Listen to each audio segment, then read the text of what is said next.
In a locker room that had already been rattled by two unexpected roster decisions, in a clubhouse where tension had been building since the moment the Colorado Tour roster was posted on the wall, in an organization that prides itself on professionalism and composure under pressure, those 6 words from Shohei Ohtani landed like a thunderclap. Because Ohtani does not say things like that. This is the man who hands his glove to umpires without argument. Who sits in press conferences after dominant performances and deflects praise toward his teammates. Who manages his public image with such careful consistency that journalists who cover him daily sometimes joke that getting an emotional reaction from him is harder than getting a hit off his splitter. And yet there he was. Standing in the middle of a locker room that had just witnessed one player argue directly with the manager and another absorb the shock of an unexpected roster cut, standing in the middle of all of that chaos, and telling Dave Roberts and the Dodgers front office exactly what he thought of a decision that had been made without his input and against everything he believed was right. Don't make a fool of me. The Colorado Tour roster had been announced. 2 key players had been dropped without warning. Haisung had already confronted Roberts in a scene that left the locker room stunned. And now the most important player in the organization, the player whose presence defines everything the Dodgers are trying to accomplish, had drawn his own line. This is the story of how a roster announcement became the most turbulent 24 hours in the Dodgers clubhouse all season. Roster announcements for road trips and tours carry a specific kind of weight inside a professional baseball organization. For the players who are included, it is confirmation that the coaching staff sees them as part of the active plan, that their work is being recognized, that they belong in the room where the important games happen. For the players who are excluded, it is something else entirely. Something that requires processing and professionalism and the kind of internal management that nobody outside the clubhouse ever fully sees. The Colorado Tour was significant. Not just as a series of games, but as a statement of organizational direction. The roster choices Roberts and the front office made for this trip would signal priorities, who was trusted in a specific environment, who was considered ready for the challenge, who the organization was willing to commit to in a moment that carried weight beyond the immediate standings implications. When the roster was posted, the room went through the normal rhythm of a roster announcement. Players checked the list. Some nodded. Some exhaled. Some allowed themselves a brief moment of visible relief before returning to the business of preparation. And then 2 players checked the list and found their names missing. The first absence registered quickly. A player who had been performing consistently, who had every reasonable expectation of being included based on recent results and the organization's stated priorities, was simply not on the list. No warning had been given. No conversation had preceded the posting. The list was there, the name was absent, and the player was left to absorb that information in a room full of teammates who were watching. The second absence hit harder. Because the second player was not just a contributor. The second player was someone whose exclusion sent a message, intentional or not, that went beyond this particular road trip and touched something larger about how the organization was making decisions and who those decisions were being made with. The room felt the weight of both absences immediately. This is the detail that separates what happened next from the ordinary frustration of a roster decision. Most players, when they find themselves unexpectedly excluded from a roster, take time. They process privately. They speak to their agent. They have a quiet conversation with a coach or a veteran teammate before approaching the manager. They follow the unwritten protocol of professional baseball, which says that you manage your emotions before you manage your argument. Haisung is not most players. He found Roberts within minutes of the roster being posted. Not in a private office, not in a quiet corner of the facility where a difficult conversation could happen without an audience. He found him in a space where people were present, where the confrontation, once it began, would be witnessed. What Kim said to Roberts in those opening moments was direct. He wanted to understand the decision. Not in the diplomatic sense of seeking clarification, but in the genuine sense of needing someone to explain to him how his exclusion from this roster made sense given what he had done and what he believed he had earned. He had competed. He had produced. He had done everything asked of him.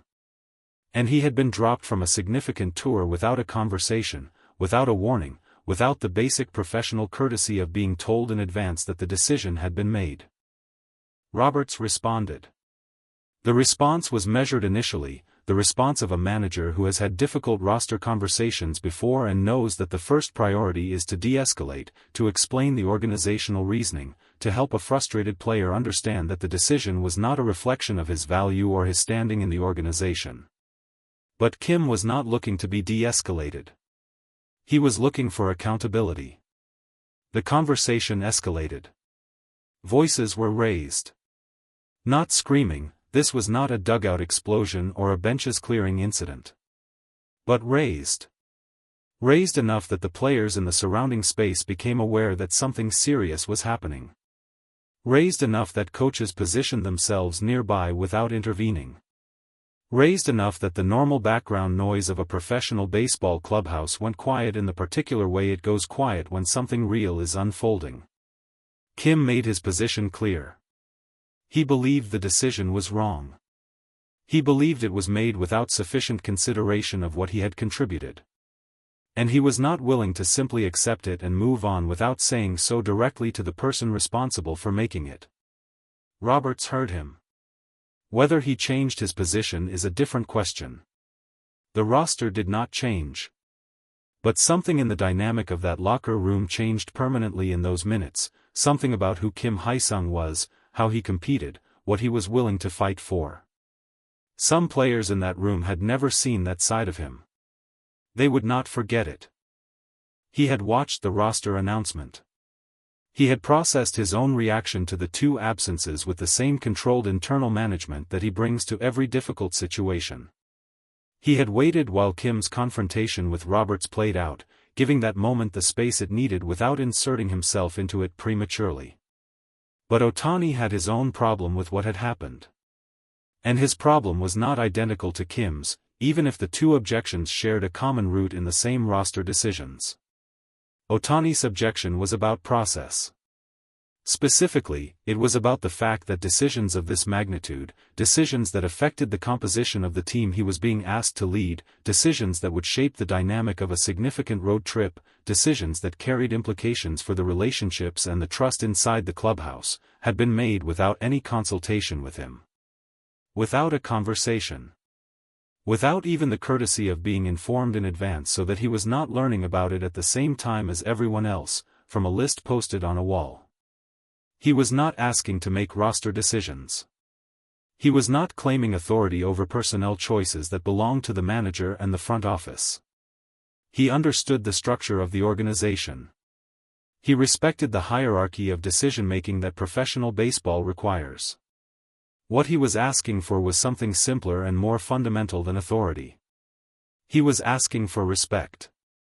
Roberts and Ohtani spoke away from the main locker room space, a separation that was deliberate, that acknowledged the weight of what was about to be said and the importance of saying it without an audience of teammates processing every word in real time. But in a professional baseball clubhouse, truly private conversations are rare. The physical architecture of these spaces does not support genuine privacy. Sounds carry. People move through adjacent areas. The emotional temperature of a conversation, even when the words themselves cannot be heard, registers in the body language of the participants and communicates something to anyone paying attention. People were paying attention. What was communicated in that conversation, through the portions that were audible and the portions that were not, was that Ohtani was genuinely upset in a way that his teammates and the coaching staff had rarely seen. The composure that he maintained so consistently, the neutral expression, the even tone, the absence of visible frustration, was present but strained. He was managing himself. But what he was managing was real and significant. The specific words that made it out of that conversation and into the awareness of the locker room were the ones that defined the moment. "Don't make a fool of me." When those words reached the players who were positioned nearby, the room processed them in silence. Because everyone in that space understood what it meant for Ohtani to say them. Everyone understood the gap between his public composure and the private conviction that had just been expressed. Everyone understood that the man who almost never shows this side of himself was showing it now, and that whatever had pushed him to this point was serious enough to override the self-management that he brings to virtually every other situation. This is the moment that defines managers. Not the tactical decisions in close games.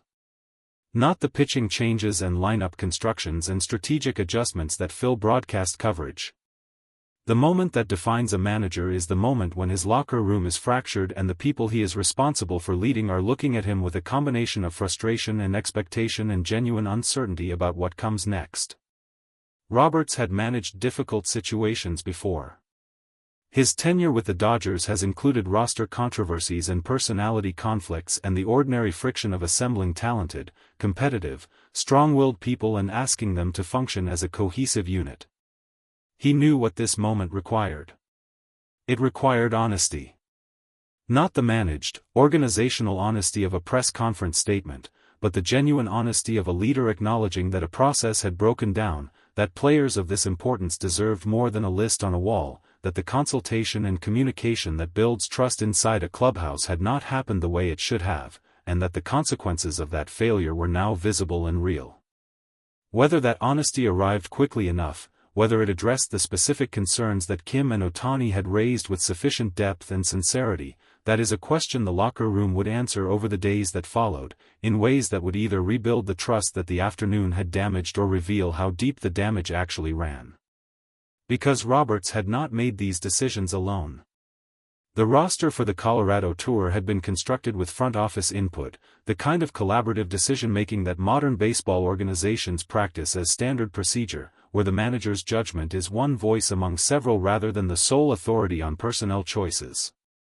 When Ohtani's objection expanded beyond Roberts and directed itself at the GM as well, when those 6 words were understood to be addressed not just to the manager but to the organizational structure that had produced the decision, the situation became something larger than a locker room confrontation.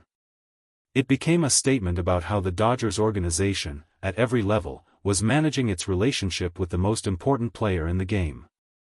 About whether the processes and communication structures that exist in that organization were adequate for the responsibility of stewarding a player whose significance extends beyond baseball into something genuinely historic. Ohtani had earned the right to expect more. Not more authority.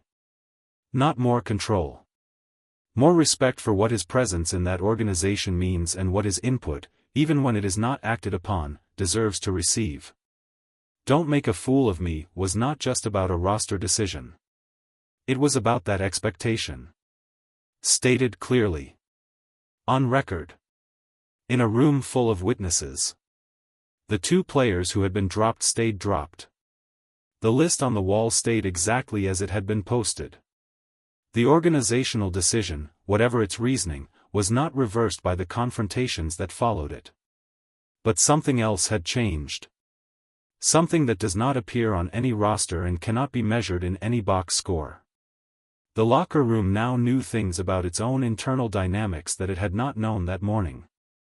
It knew that Kim Haisung would fight for himself directly and without apology.